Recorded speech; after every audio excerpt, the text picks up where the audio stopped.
오늘은 하나님의 방법 7번째, 구약 21번째, 일상생활 2번째, 이웃에 대하여라는 제목으로 말씀을 생각하길 원합니다. 말씀 먼저 읽어봅니다. 내 부모를 공경하라. 그리하면 내 하나님 여호와가 내게 준 땅에서 내 생명이 길리라. 살인하지 말라, 간음하지 말라, 도둑질하지 말라, 내 이웃에 대하여 거짓 증거하지 말라. 안 되네. 네, 됐습니다.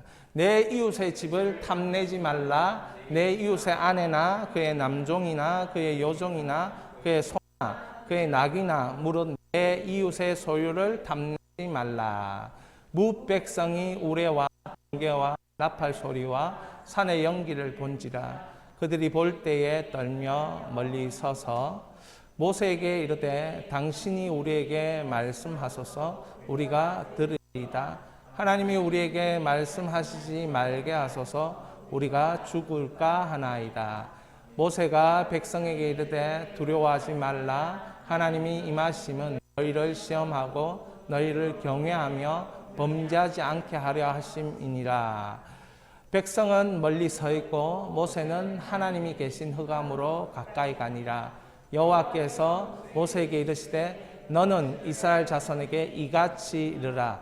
내가 하늘로부터 너희에게 말하는 것을 너희 스스로 보았으니 너희는 나를 비교서 은으로 금으로나 너희를 위하여 신상을 만들지 말고 내게 토단을 쌓고 그 위에 내 양과 소로 내 번제와 화목제로 드리라. 내가 내 이름을 기념하는 모든 곳에서 내게 임하여 복을 주리라. 자, 다시 한번 내가 내 이름을 기념하는 모든 곳에서 내게 임하여 복을 주리라. 아멘. 일상생활 2번째, 하나님에 대한 것과 이웃에 대한 것. 여러분, 하나님에 대하여 10계명이 4계명까지 있습니다. 한번 읽어보겠습니다. 나 외에 다른 신을 두지 말라. 우상을 만들지 말고 다른 신을 예배하지 말라. 여호와의 이름을 망령되이 부르지 말라. 주의를 기억하여 거룩하게 주의를 지켜 하나님을 예배하라. 이웃에 대하여 내 부모를 공경하라. 살인하지 말라. 간음하지 말라. 도둑질하지 말라. 거짓 증거하지 말라. 내 이웃의 집을 탐내지 말라. 제가 이걸 보면서 하나님에 대하여, 이웃에 대하여.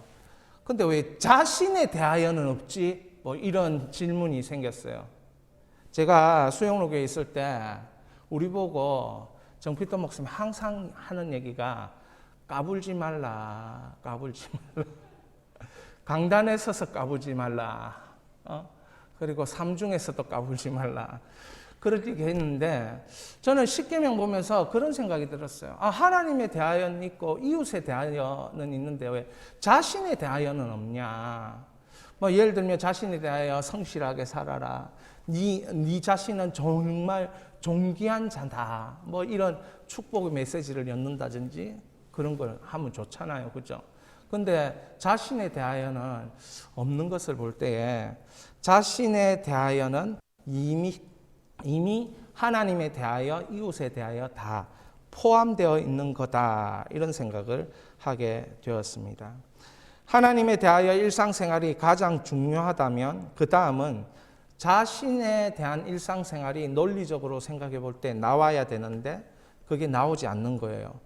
근데 자신에 대하여가 없고 바로 이웃에 대한 일상생활로 넘어가고 있지 않습니까? 일상생활을 생각해 보면 혼자 하는 생활이 있고 함께 하는 생활이 있지 않습니까? 혼자 하는 일상생활은 하나님에 대한 일상생활이 포함되는 거예요. 예를 들면 혼자 내가 생활을 좀 해야 되겠다. 그 시간은 하나님 앞에 머무는 시간이죠. 혼자 내가 시간을 좀 가져야 되겠다. 그건 하나님의 은혜와 응답과 인도하심을 기다리는 시간입니다. 그러니까 이런 거예요. 하나님에 대한 일상생활은 뭡니까? 이렇게 되어 있는 거예요. 나에 대한 일상생활을 포함하고 있는 거예요. 하나님에 대한 일상생활은 이웃에 대한 일상생활. 근데 제가 이 십계명을 이렇게 찬찬히 묵상해 볼 때는 하나님에 대한 생활 속에는 뭐가 있냐? 이 나에 대한, 자신에 대한 일상생활을 포함하고 있다. 이렇게 볼 수 있습니다. 나에 대한 일상생활, 자신에 대한 일상생활, 이 멍 때리는 시간이 아니라 홀로 하나님 앞에 서는 시간을 의미합니다. 하나님을 기다립니다. 그러므로 십계명이 하나님에 대해, 이웃에 대해 일상만 다루는 것 같지만 이 두 가지 영역, 하나님에 대하여 이웃에 대하여 안에는 자신에 대한 일상생활을 다루고 있다는 것이죠. 그래서 그리스도인이 자아 실현을 한다라고 말했을 때는 하나님과 관계가 반드시 있어야 하고 이웃과도 관계가 반드시 있어야 합니다.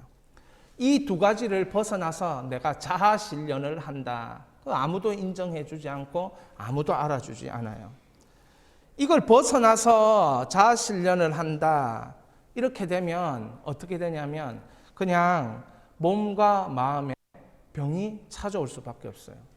왜요? 사람은 옆에 사람들이 알아주기를 원하고 하나님도 나를 이해하고 기억해 주길 바라는 그렇게 지음을 받았기 때문에 그렇습니다.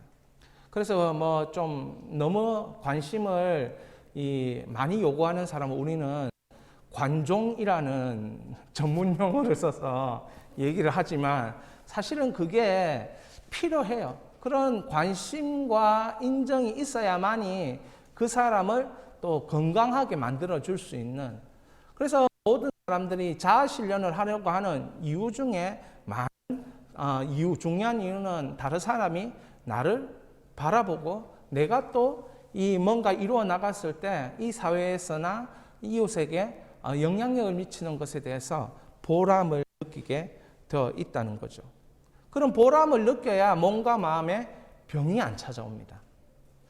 자, 그런데 저는 이런 생각을 하게 되었어요. 출애굽한 이스라엘 백성 200만 명 안에 하나님이 이 200만 명을 부르실 때 약속의 땅에 들어간 갈렙과 여호수아만 부르신 게 아니라는 거죠.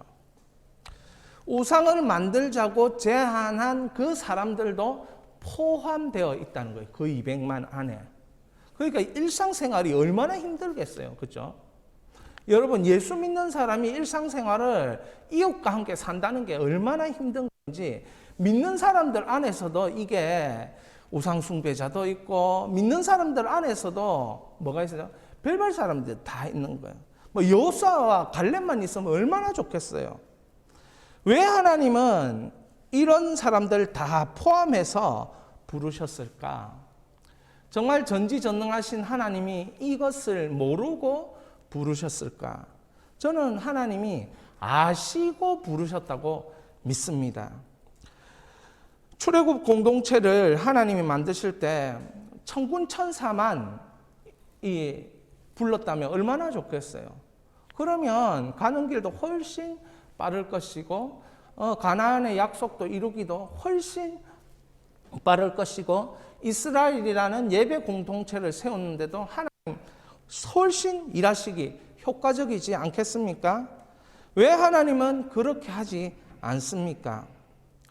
소위 말해서 우리는 될 놈을 부르고 안 될 놈을 제외시켜가지고 일하면 편하고 좋지 않습니까? 그런데 하나님 그렇게 하지 않더라는 것이죠.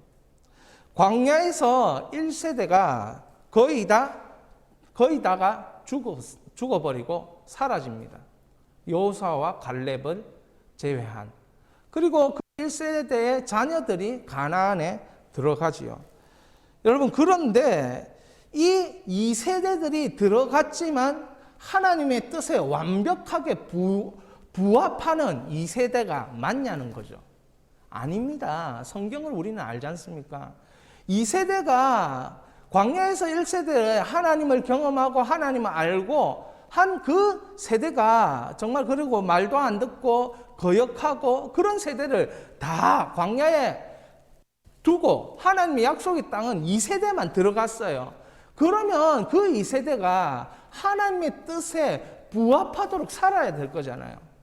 근데 거기에는 역시 두 종류가 있는 거예요. 부합하도록 사는 사람이 있고 부합하지 않도록 하나님을 거스르면서 사는 사람이 있는 거예요. 하나님에 대한 일상생활이 되는 사람과 안 되는 사람이 다 같이 함께 공존하는 겁니다. 그리고 성경은 하나님에 대하여 일상생활이 되는 인물을 뭘로 만드십니까? 리더로 만드시는 거예요.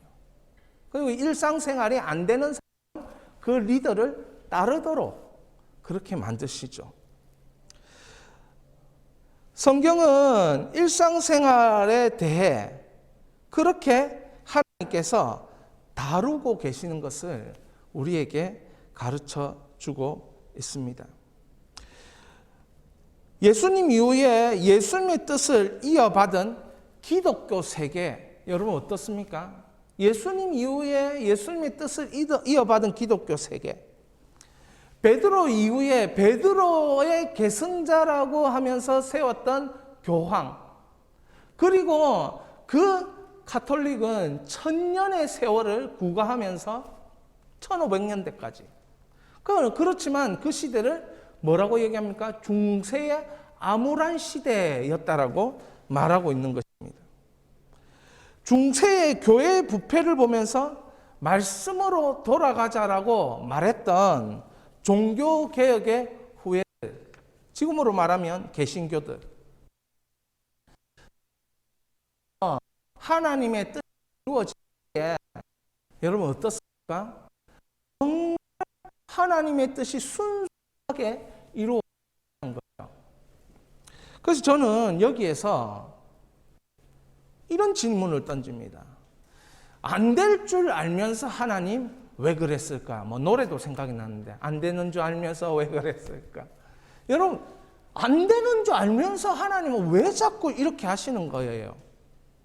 왜 하나님은 안 될 줄 알면서 끊임없이 될 사람 안 되는 사람 다 포함시켜서 데리고 가시냐는 거죠.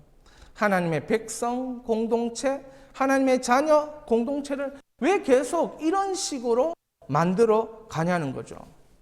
안 되는 줄 알면서 왜 가룟 유다를 제자 공동체, 사도 공동체에 포함시키냐는 거죠. 여러분 이게 우리에게 시사하는 바가 뭡니까? 여러분 이웃에 대하여라는 일상생활이 얼마나 복잡하고 힘든지 이 기독교 역사가 우리에게 가르쳐주고 있는 것이에요. 그래서 여러분이 오늘 읽었던 5계명에서 이 10계명까지 지키는 것만으로도 기독교가 얼마나 풍성해지는지 이런 믿음이 여러분에게 있기를 바랍니다. 12절부터 다시 한번 읽어보겠습니다. 12절부터 내 동경하라. 그리고 살인하지 말라, 간음하지 말라, 도둑질하지 말라, 내 이웃에 대하여 거짓 증거하지 말라. 이게 가만히 보면 예수님이 지금 무엇이라고 말씀하시냐는 거죠. 이웃에 대한 일상생활을 정말 예수님을 진실하게 믿었던 자들이 이런 삶을 제대로 살아가고 있느냐는 것에 대해서 예수님은 마태복음 5장, 6장, 7장에서 이 10계명을 재해석하시면서 우리에게 가르쳐주고 있습니다. 보통 이 팔복에 대해서는 하나님에 대하여라는 삶이고 그 이후에 이 삶에 대해서는 이웃에 대하여 삶을 많이 이야기하고 있다. 이렇게 이야기합니다. 이웃에 대하여 예수님을 진실히 믿었던 자들에게 대해서 예수님은 살인하지 말라라는 이것에 대하여 형제에게 노하는 자마다 심판을 받고 형제에게 라가 바보라고 하는 자에게 뭐라고? 공회에 잡혀가고 미련한 놈이라고 하는 자에게는 지옥 불에 던지게 될 거라. 이렇게 예수님 얘기하시는 거죠. 여러분 살인에 대해서 예수님이 어떻게 얘기하시는가 들어볼 때 그렇게 안 사는 사람 어디에 있냐는 거죠. 형제에 대하여 그렇게 안 하는 사람이 없다는 겁니다. 7계명의 간음에 대해서 예수님은 음욕을 품는 것 자체를 간음이라고 하셨어요. 이 간음하는 눈을 가만히 두지 말고 아예 막 뽑아버려라. 그렇게 얘기해요. 아예 뽑고 네가 천국 가는 게 낫겠다. 네 지체를 하나 끊어버리고 아예 천국 가는 게 낫겠다. 이렇게까지 극단적으로 이야기하십니다. 원수를 미워하지 말고 원수를 사랑하라고 하십니다. 그러면서 뭐라고 얘기하십니까?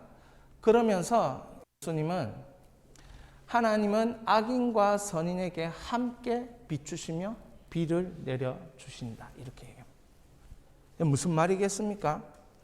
기독교 세계라는 것은 악인과 선인이 함께 공존하는 세계입니다. 그러니까 교회가 또 교인이 조금 여러분 실망시킨다고 해서 하나님께 하소연은 하시되 어쩔 수 없습니다. 악인과 선인에게 비가 함께 내리는 것입니다. 비추어 주십니다. 안 되는 줄 알면서도 하나님이 왜 자꾸 이렇게 일상생활에 있어서 어려움이 있습니까? 우리는 하나님을 알아도 악인이 존재하고 하나님을 몰라도 악인이 존재한다는 거예요. 선인도 마찬가지 범주예요. 하나님을 알아도 선인이 있고 하나님을 모르는 사람 중에도 착한 사람 있어요. 그러니까 여러분 기독교 세계는 뭐 하는 거냐면 구속사가 끊임없이 반복되는 세계가 기독교 세계인 것입니다. 끊임없이 하나님은 구속사가 계속 반복되도록 우리를 이끄셨죠. 그걸 어디에서 하시냐면 안 믿는 공동체에서 하시는 것이 아니고 믿는 공동체에서 그걸 계속 하신다는 거예요. 그게 뭐냐면 성경이 거기에 집중해서 먼저 말하고 있음을 우리는 확인할 수 있습니다. 여러분, 그 교회는 완벽하지 않습니다. 천상의 교회를 우리는 영광스럽다 이렇게 얘기하지만 지상의 교회는 전투하는 교회다 이렇게 얘기합니다. 그 뭐냐면 거기에는 선인과 악인이 함께 살고 함께 공존하고 함께 공동체를 만들어가고 있고 그 속에는 구속의 과정이 반복적으로 끊임없이 성령님을 통해서 시도되어지고 있고 끊임없이 우리를 그렇게 이끌어가고 있는 것을 발견합니다. 결국 우리는 갈망해야 됩니다. 이 구속을 통한 회복의 역사가 계속 일어나도록 갈망하는 것이 교회 공동체라는 것이죠. 그리고 이것이 끊임없이 일상생활에 저와 여러분의 일상생활에 일어나기를 갈망하는 것. 그것이 우리의 일상생활이 되어야 한다는 것입니다. 예수님은 사도행전 1장에 이렇게 하늘로 들리고 올라가실 때 이 제자들이 그 예수님 바라볼 때 그 천사들이 그렇게 얘기하지 않습니까? 본 그대로 다시 오리라. 여러분, 무엇을 기다리라는 것입니까? 종말의 그 마지막을 소망하고 기다리라는 것입니다. 종말의 공동체, 선인과 악인이 포함되어 있는 그 종말의 공동체를 우리는 이루어 나가고 있고 그 속에서 하나님의 성품 때문에 구속의 역사가 계속 일어나고 있습니다. 때로는 하나님의 자비하심, 하나님의 선하심, 또는 하나님의 진노하심, 하나님의 심판하심, 하나님의 바스라뜨리심 이런 것을 통해서 구속의 역사가 계속해서 공동체 가운데 일어나고 있는 거예요. 그러면서 우리는 소망합니다. 마지막이 와야 끝이 나는 거구나. 마지막이 와야. 사실 일상생활은 마지막 그 순간을 바라보면서 사는 것이 이웃에 대한 일상생활입니다. 18절에 뭐라고 합니까? 뭇백성이 우레와 번개와 나팔 소리와 산의 연기를 본지라. 그들이 볼 때에 떨며 멀리 서서. 이스라엘 백성들은 분명히 보았습니다. 하나님의 현현을 보았습니다. 하나님의 현현이 공동체에서 일어나는 것을 보았어요. 그러나 그 속에는 두 부류의 이스라엘 백성들이 있었습니다. 하나님의 뜻을 순복하고 하나님을 따라가는, 어떤 사람은 하나님의 뜻을 거역하고 우상을 만들어내는. 19절에 이렇습니다. 모세에게 이르되 함께 있습니다. 당신이 우리에게 말씀하소서 우리가 들으리이다. 하나님이 우리에게 말씀하지 말게 하소서 우리가 죽을까 하나이다. 이게 무슨 말입니까? 하나님을 인식하니까 두려운 것이에요. 여러분, 하나님이 역사하시면 다 좋습니다. 분명히 그렇습니다. 그러나 정말 하나님의 역사를 인식하는 사람은 두려워합니다. 상황은 좋지만 마음 상태는 그분을 경외할 수밖에 없습니다. 그래서 이렇게 말하는 거예요. 모세, 당신이 들은 대로 우리에게 그냥 들려달라고. 하나님의 음성을 직접 들으면 죽을 것 같다라고 하는 그 두려운 하나님을 경외하는 마음이 있는 거죠. 20절입니다. 모세가 백성에게 이르되 두려워하지 말라. 하나님의 임하심은 너희를 시험하고 너희를 경외하며 범죄하지 않게 하려 하십니다. 여러분, 하나님의 임하심이 계속 나타나요. 우리가 하나님의 임재를 구하잖아요. 그죠? 하나님의 임재를 구하면 그 속에는 뭐가 있냐면 시험이 있어. 시험. 네가 하나님의 자녀와 백성이 맞냐라는 그 시험이 시간 속에 가운데 있을 수밖에 없다는 거예요. 하나님을 만나면 거기서 경외하고 범죄치 않게 하는 구별된 거룩한 삶이 회복되게 되어 있습니다. 그러므로 하나님의 임하심, 임재하심을 우리가 날마다 구해야 합니다. 실제로 하나님이 임하시면 어떻게 됩니까? 자연스럽게 하나님을 경외하게 되는 것입니다. 백성은 멀리 서 있고 모세는 하나님이 계신 흑암으로 가까이 가니라. 22절, 여호와께서 모세에게 이르시되 너는 이스라엘 자손에게 이같이 이르라. 함께 읽겠습니다. 내가 하늘로부터 너에게 말하는 것을 너희 스스로 보았으니. 누가 보았다는 겁니까? 말씀을 잘 들은 그 사람 보았을 것이고, 말씀을 또 나중에 시간 세계 속에서 거역하는 그 사람 또 보았다는 거예요. 다 똑같이 보았다는 거예요. 다 똑같이 하나님의 임재하심을 구하고 경험한 거예요. 그런데 삶이 다른 겁니다. 뭐가 다른 겁니까? 일상생활이 다른 거예요. 그래서 하나님을 경외하는 자는 죄의 자리에 가지 않게 되는 거죠. 하나님을 경외하지 않는 자들은 결코 죄의 자리로 다시 돌아갑니다. 이스라엘 역사와 교회의 역사, 하나님을 아는 자기 백성들의 역사가 동일하게 그런 것입니다. 우리는 일상생활이라는 삶을 집중적으로 살아야 될 그 6일의 시간을 허락받았습니다. 그러나 일상생활에 대하여는 별로 관심이 없고 하나님이 행하시는 기적과 하나님이 역사하시는 그 전능함과 이거에만 이 관심이 있어요. 제가 유튜브 구독자 수도 별로 없고 설교 듣는 사람도 별로 없지만 일상생활 이런 거 딱 올려놓으면 사람들이 안 듣습니다. 제가 한 3-4번 듣죠. 제 설교를.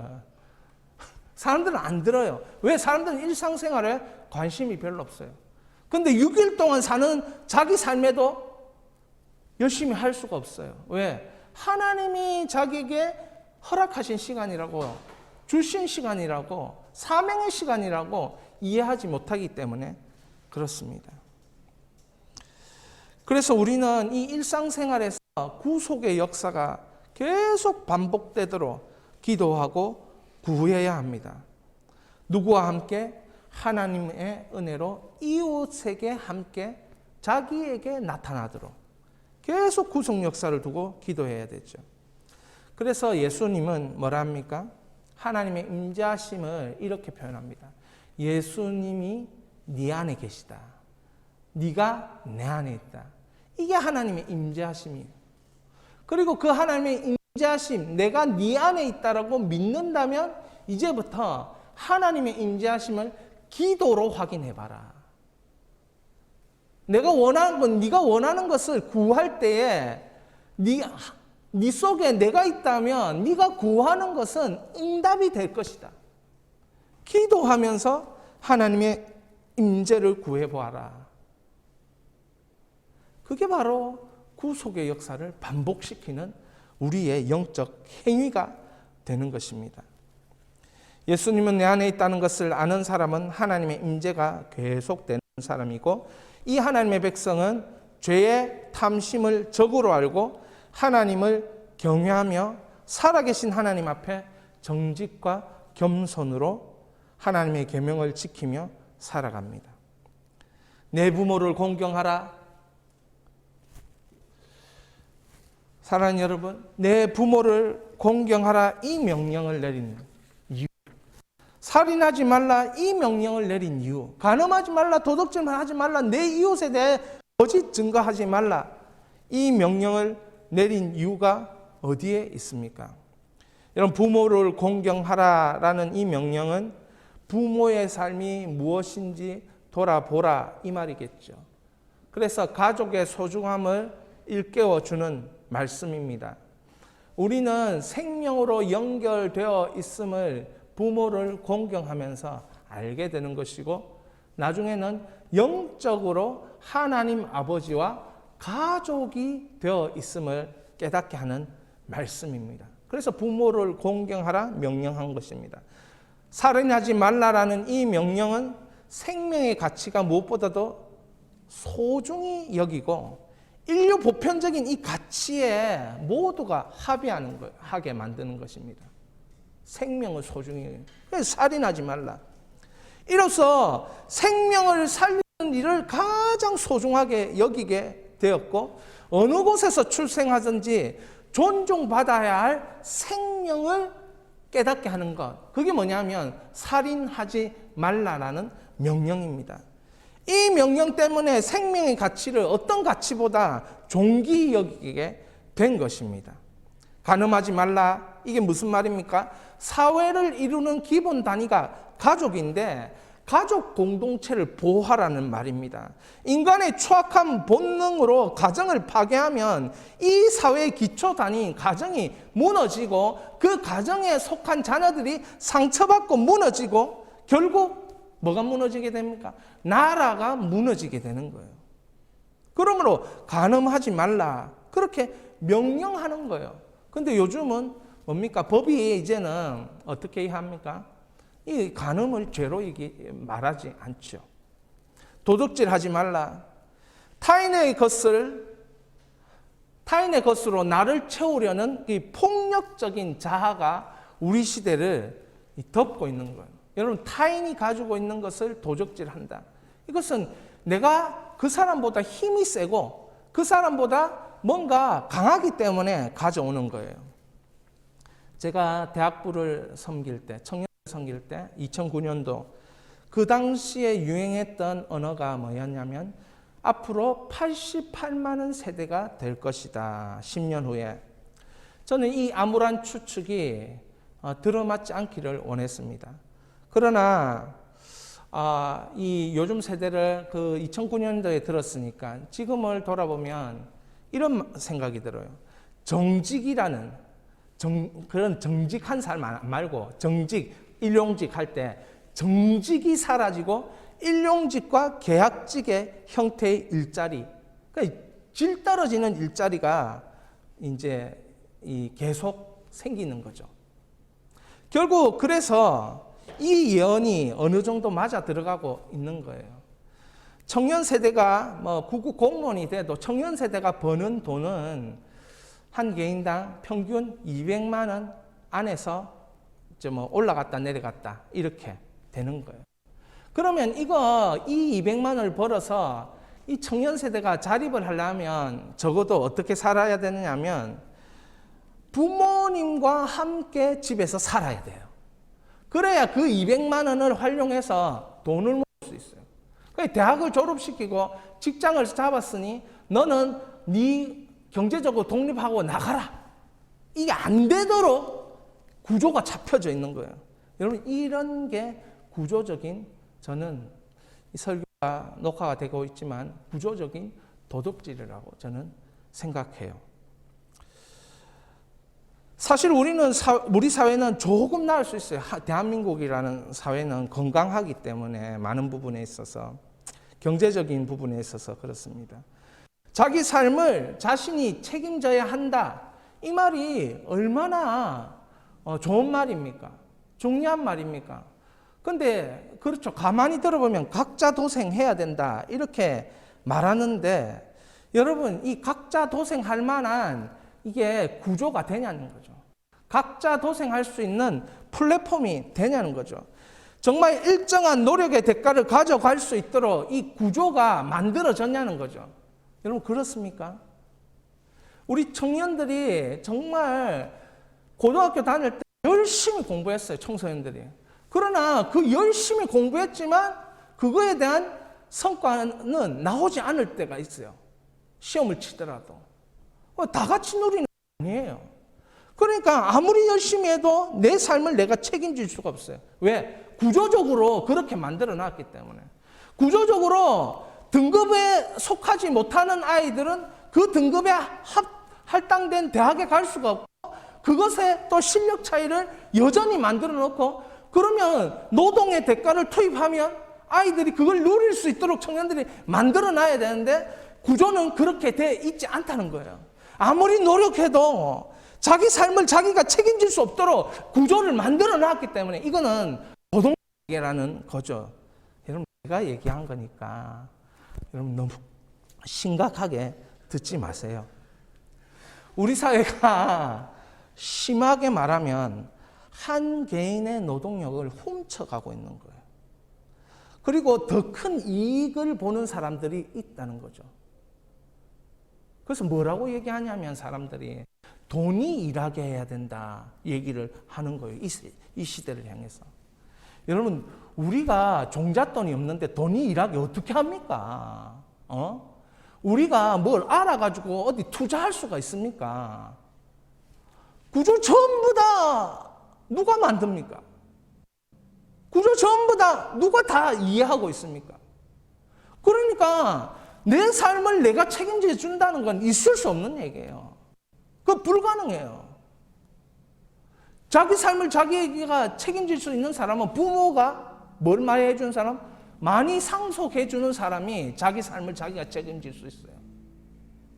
그런데 보십시오. 우리가 상속해 줄 게 아무것도. 상속을 좀 받아야 그 다음에 기본적으로 베이스를 깔고 시작할 수 있는 거예요. 그래 예수님이 네 자녀를 위해서 울라 이렇게 얘기한 겁니다. 그것까지는 몰랐죠.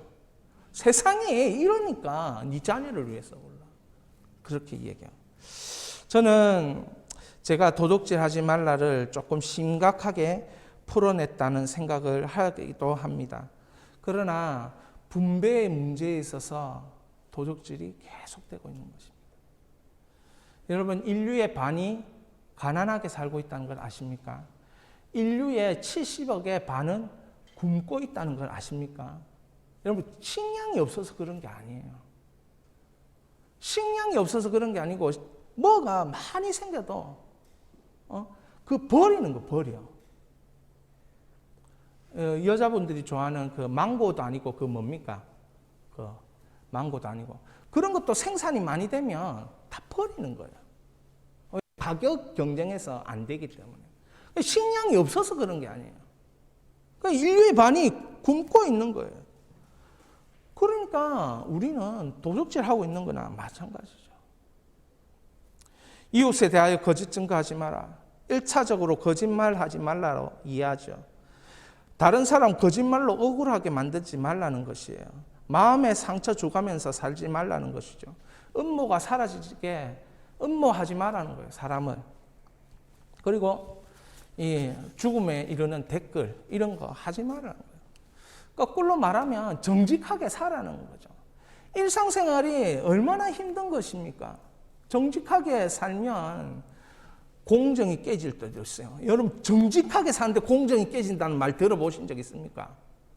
여러분, 이건 일상생활에서 일어나는 많은 사건들이 그렇게 우리를 만들어 가는 것이에요. 내 이웃 집을 탐내지 말라. 더불어 함께 살아도 안전한 사회를, 세상을 만들라. 이 말이 아닙니까? 그래서 제가 십계명을 가만히 보니까 이런 거예요. 논리적, 합리적, 상식적, 공정성, 관계적. 여러분 십계명 안에는 이게 다 있어요. 다 있는데 이웃에 대하여는 뭐가 제일 강하냐면 이게 제일 강해요. 관계적 일상생활을 살아야 된다. 이게 굉장히 강해요. 관계적 일상생활을. 끊임없이 반복되는 구속사가 끊임없이 반복되는 관계적 일상을 우리가 살아내야 되는 게 일상생활의 두 번째예요. 여러분 이웃에 대하여 산다는 게 얼마나 힘든 일인지. 하나님에 대하여 사는 건 있잖아요. 하나님하고 내하고 둘만의 문제지만 이웃에 대하여 사는 건 있지 않습니까? 역동성이 너무 다양한 거예요. 그러니까 나를 좀 힘들게 하는 사람은 안 만나고 싶지. 이상한 말 하는 사람 안 만나고 싶지. 근데 하나님은 그 사람 만나서 구속사가 반복되도록 일상생활을 하라니까 우리가 뭐 하는 겁니까? 믿는 사람이 죽어나는 거죠. 힘들어가지고. 안 됐는데. 여러분 안 되는 줄 알면서 하나님 왜 자꾸 그렇게 하십니까? 마지막에 있을 종말론적인 삶을 우리 보고 살라는 겁니다. 우리가 할 수 있는 게 아무것도 없어요. 결국 예수 그리스도께서 오셔서 이 마지막의 삶이 완전히 이루어질 때 그때 완전한 구속이 이루어지는 거죠. 그 전까지 우리의 일상생활은 쉽지는 않지만 구속사가 계속 반복될 수 있는 삶의 사명을 가지고 살아내어야 되는 게 기독교 세계인 것입니다.